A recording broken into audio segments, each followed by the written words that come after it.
নমস্কার বন্ধুরা, cooking recipe চ্যানেলে আপনাদের স্বাগত।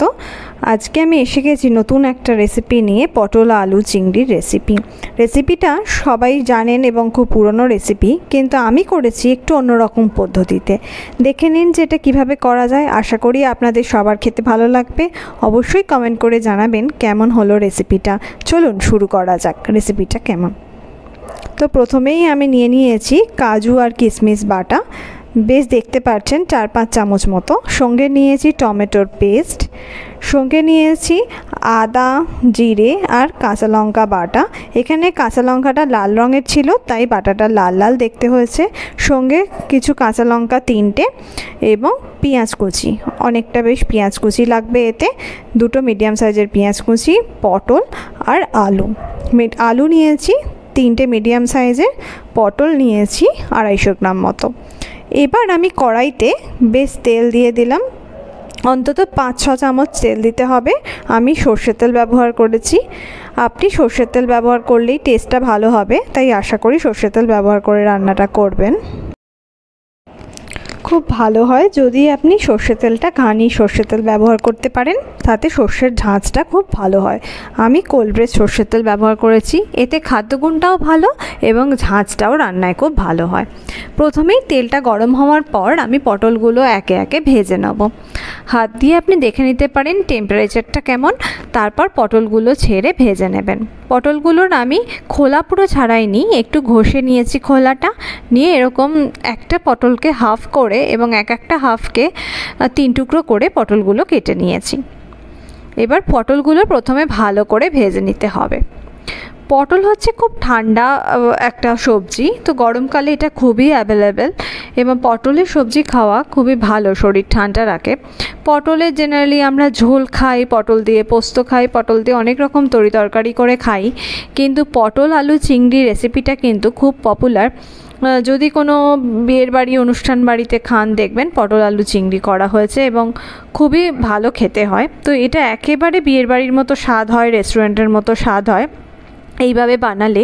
আপনারা হয়তো অনেকেই বানিয়ে থাকবেন, কিন্তু আমি খুব বেশি মশলা ব্যবহার না করে অথচ খেতে অপূর্ব হবে এরকমভাবে বানিয়েছি, যাতে এটা বাচ্চারাও খেতে পারে এবং যাদের বিভিন্ন রকম রোগ রয়েছে বা যারা ধরুন বিভিন্ন রকম মশলা হজম করতে পারেন না, ডাইজেশন ইস্যু রয়েছে বা অনেকের বারণ রয়েছে, তারাও কিন্তু এভাবে বানিয়ে খেতে পারেন।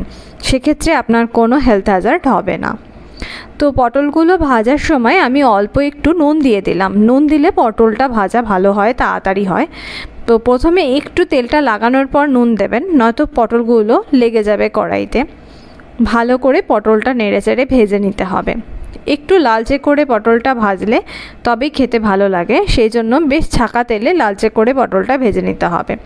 আর অবশ্যই একটা কথা বলে রাখি, আমি কিন্তু সবজিগুলো আগে থেকে কেটে ধুয়ে শুকিয়ে নিয়েছিলাম। যদি না শুকোন, আপনি কোনো ভেজার সবজি দেন, মানে ধুয়ে সঙ্গে সঙ্গে যদি সবজিটি ব্যবহার করেন ভাজার জন্য, তাহলে কিন্তু সেটার থেকে বেশি পরিমাণ জল ছাড়ে। তাই সবচেয়ে ভালো আপনি যখন কোনো সবজি রান্না করবেন, ঠিক করবেন, অন্তত ঘন্টা 2 আগে সেটা কেটে ধুয়ে একটু রেখে দেবেন। আর যদি সময় না থাকে, আগের দিন কেটে ধুয়ে সেটাকে ফ্রিজে রেখে পরের দিন ব্যবহার করতে পারেন, তাতে কোনো অসুবিধা হবে না। তো সেইভাবে ব্যবহার করে দেখবেন, যখন ভাজাটা হবে একটু মুচমুচে হবে, জল ছাড়বে না এবং খেতে বেশ ভালো হবে। তো বিয়েবাড়ির জন্য, বিয়েবাড়ির মতো করে বা অনুষ্ঠান বাড়ির মতো করে যদি পটল চিংড়ি আপনি রান্না করতে চান, তাহলে অবশ্যই আপনাকে কাজু আর কিশমিশ বাটাটা দিতে হবে। আমি 6 চামচ মতো কাজু কিশমিশ বাটা নিয়েছি। আমি এখানে কালো কিশমিশ এবং নর্মাল যে কিশমিশ পাওয়া যায় 2 রকম কিশমিশ ব্যবহার করেছি। আপনি যে কোনো কিশমিশই ব্যবহার করতে পারেন এবং সঙ্গে কিছু কাজু ব্যবহার করবেন।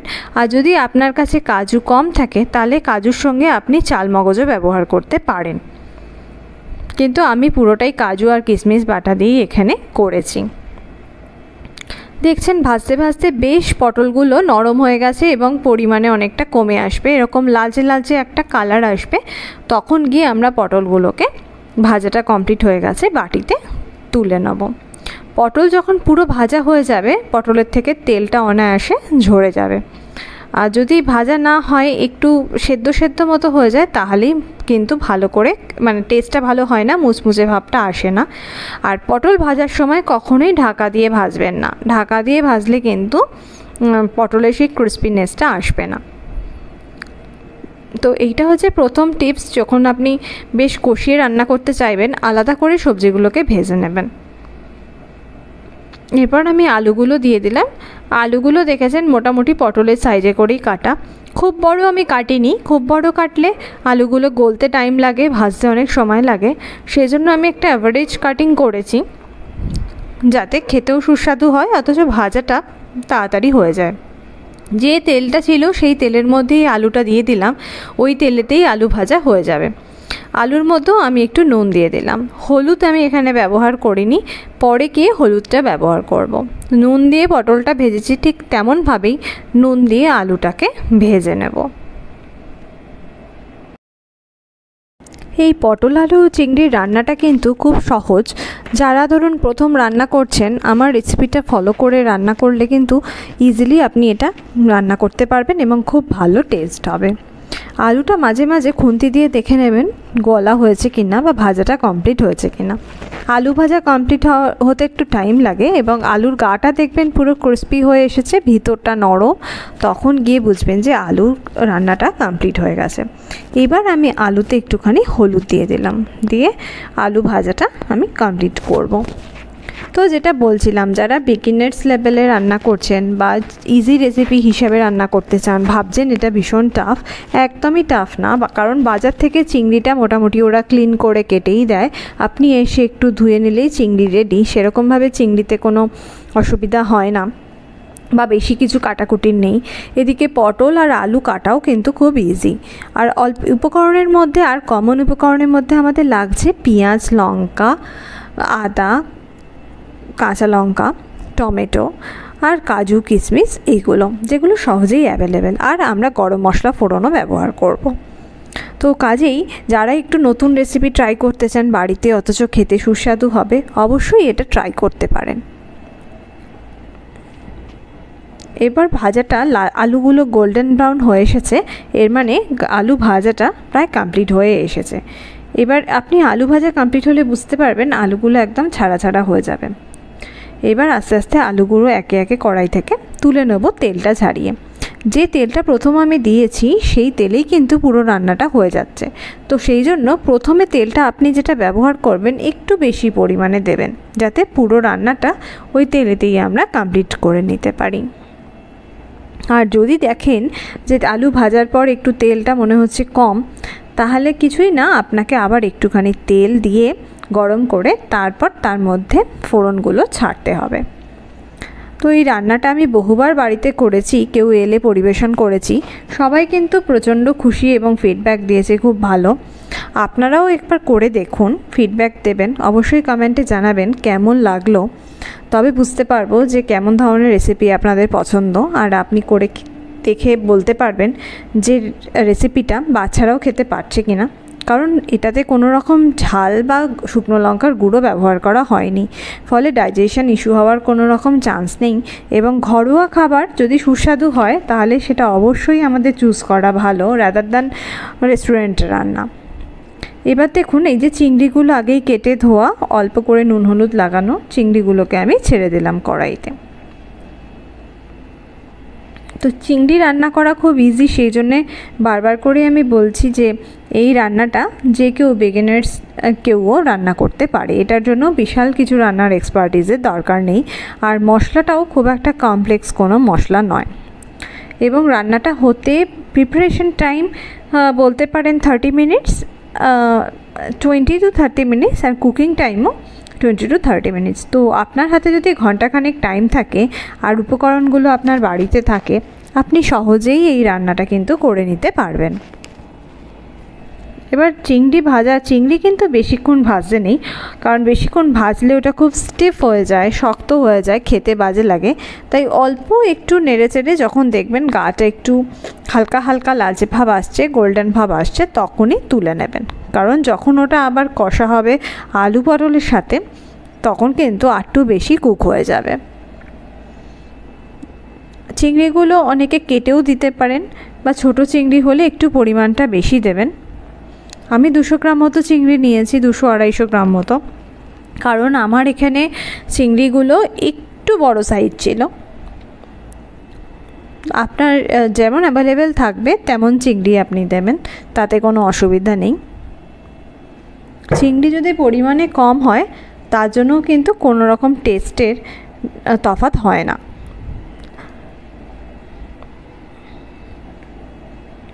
এবার দেখুন চিংড়িগুলো বেশ ভাজা ভাজা মনে হচ্ছে হয়ে এসেছে।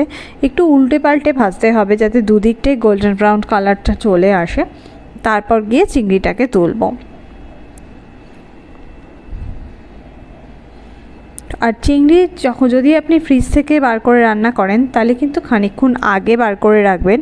যখন চিংড়িগুলো নর্মাল টেম্পারেচারে আসবে তখনই কড়াইতে ভাজার জন্য নেবেন। আর যদি সঙ্গে সঙ্গে বাজার থেকে এনে রান্না করেন তাহলেও আপনাকে ধুয়ে বেছে রেখে খানিকক্ষণ রেস্ট দিয়ে তারপর রান্না করতে হবে। জেনারেলি আমরা বাজার থেকে যে চিংড়িটা কিনে আনি তাতে প্রচুর পরিমাণে জল থাকে, তো একটুখানি রেখে দিলে চিংড়িটা ভালো হয়, তারপর যদি ভাজেন তাহলে ভালো হয়। তো দেখুন এইভাবে নাড়তে নাড়তে চিংড়িটা কিন্তু বেশ গোল্ডেন ব্রাউন হয়ে এসেছে। এবার মনে হচ্ছে যে হয়ে এসেছে, এবার মনে হচ্ছে যে যেন তুলে নেওয়া যাবে। যাই হোক, খেয়াল রাখবেন যাতে ভালোভাবে চিংড়িগুলো ভাজা হয়, কাঁচা থাকলে খেতে ভালো লাগবে না। একটু ওয়েট করতে হবে গোল্ডেন ব্রাউন হওয়া পর্যন্ত, কিন্তু বেশি পুড়ে গেলেও বা বেশি ভাজা হয়ে গেলেও খেতে বাজে লাগবে, কারণ এই জিনিসটা আবার কষানো হবে, তখন একটুখানি নরম হবে চিংড়িগুলো এবং কুক হবে। তো সেই বুঝে মোটামুটি 70% কুক হওয়ার পর এগুলোকে তেল থেকে তুলে নেবেন।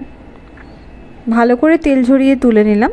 এরপর ওই তেলেতেই আমি গোটা গরম মশলা ফোড়ন দিলাম, তাতে একটা তেজপাতা, দুটো ছোটো এলাচ, একটা শুকনো লঙ্কা, আর 1 ইঞ্চি মতো দারচিনি, আর 2টো লবঙ্গ। খুব অল্প ফোড়নেই রান্নাটা খুব সুন্দর হয়। তো ফোড়নটা যখন একটু ভাজা হবে দেখবেন তেজপাতাটা বেশ কুকড়ে আসছে, তখন গিয়ে আপনি পেঁয়াজগুলো দেবেন। পেঁয়াজ আমি 2টো মিডিয়াম সাইজ পেঁয়াজ ইউজ করেছি, অনেকটাই পেঁয়াজ দিতে লাগে রান্নাটাতে। পেঁয়াজের পরিমাণটা একটু বেশি হলে খেতে ভালো লাগে। পেঁয়াজগুলো আমি কিন্তু চৌকো চৌকো করে কেটে নিয়েছি, চপ করে নিয়েছি। এবার যতটা ফাইনলি আপনি চপ করবেন ততটা ভালো। সবসময় যে চৌকো করেই কাটতে হবে সেটা নয়, আপনি সরু করে যতটা কাটতে পারবেন তত ভালো, ভাজার টাইমটা কম লাগবে আর গ্রেভিটা খুব সুন্দরভাবে গ্রেভির সঙ্গে মিশে যাবে। দেখুন পেঁয়াজটা দেওয়ার পর পুরো তেলটা কিন্তু কড়াইতে টেনে নিয়েছে। এবার ভালো করে নেড়ে নেড়ে পেঁয়াজটাকে আমাদের ভাজতে হবে।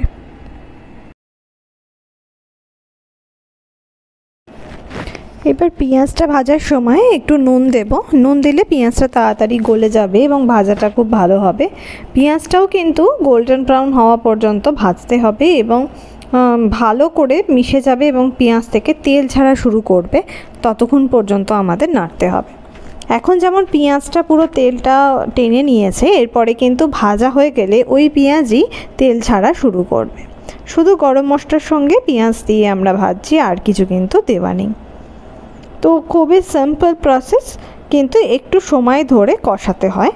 এই কষাতে কষাতে পেঁয়াজটা দেখুন এখন কালারটা যেরকম এসেছে পুরো গোল্ডেন ব্রাউন কালার হয়ে গেছে এবং পেঁয়াজটা পুরো গাটা তেল তেলে বেশ পেঁয়াজটা ভালো করে ভাজা হয়ে এসেছে।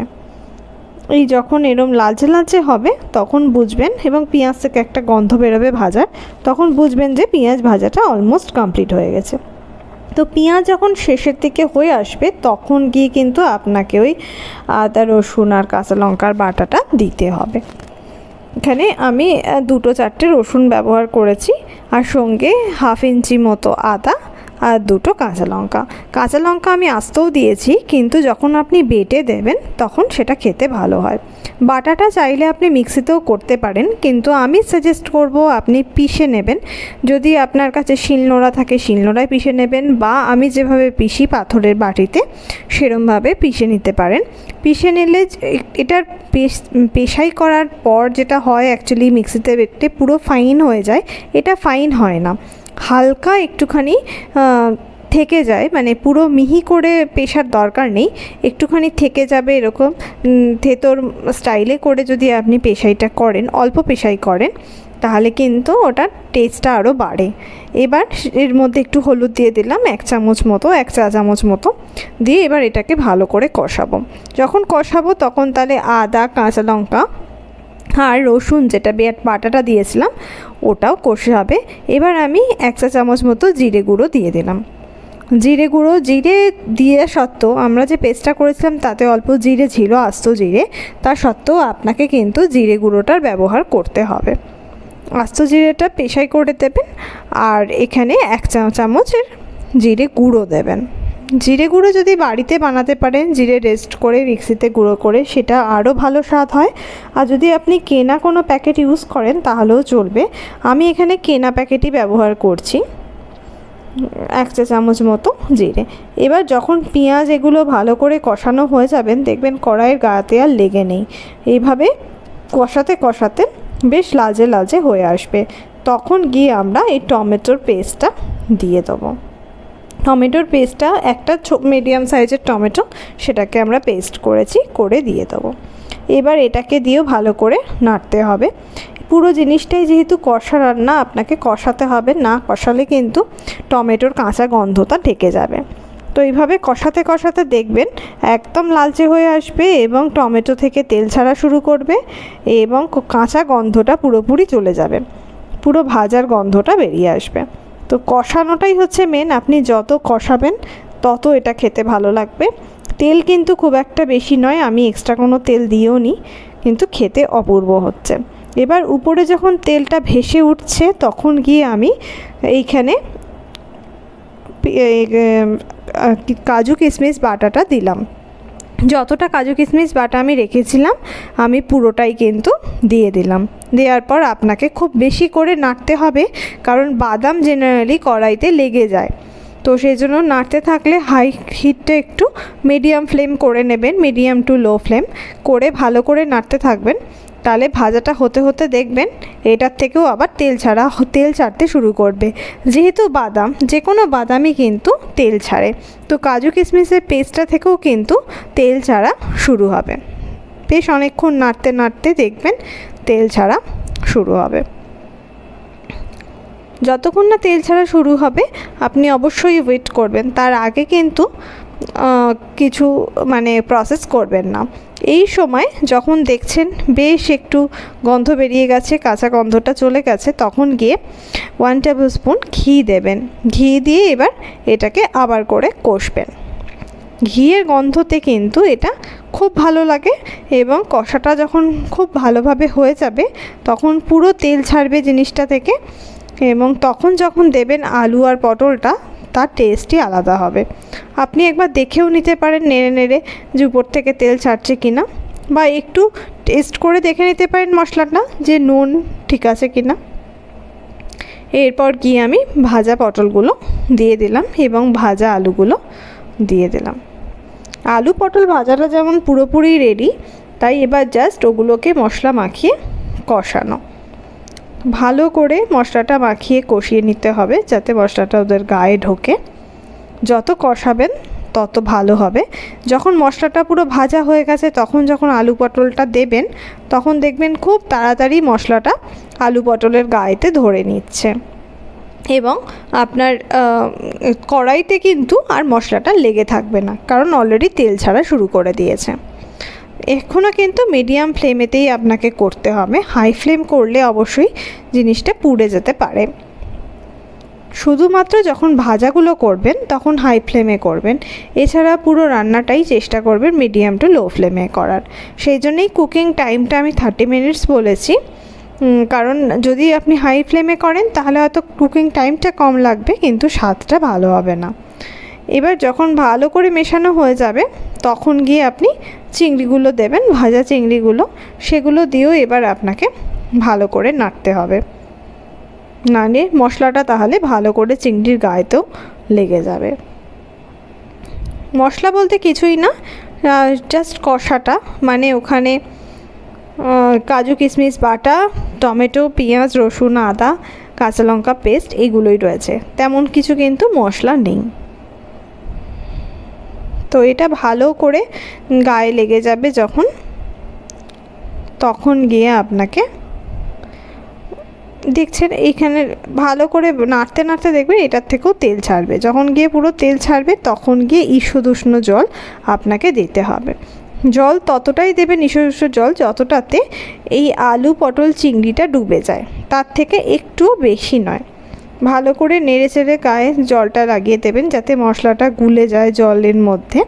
জলটা অবশ্যই ঈষদুষ্ণ জল ব্যবহার করবেন, ঠান্ডা জল ব্যবহার করলে কিন্তু রান্নার স্বাদটা পুরোপুরি নষ্ট হয়ে যাবে।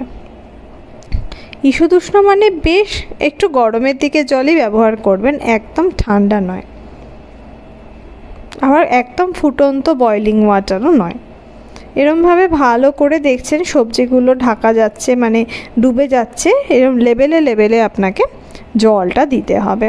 এবার ভালো করে নেড়ে মশলাটা মিশিয়ে নিলেই জিনিসটা ফুটতে শুরু করবে। এখনও অবশ্যই মিডিয়াম আঁচেতেই এটা ফুটবে বা রান্না হবে। যদি মনে করেন তাহলে একটু জলও আপনি মেশাতে পারেন।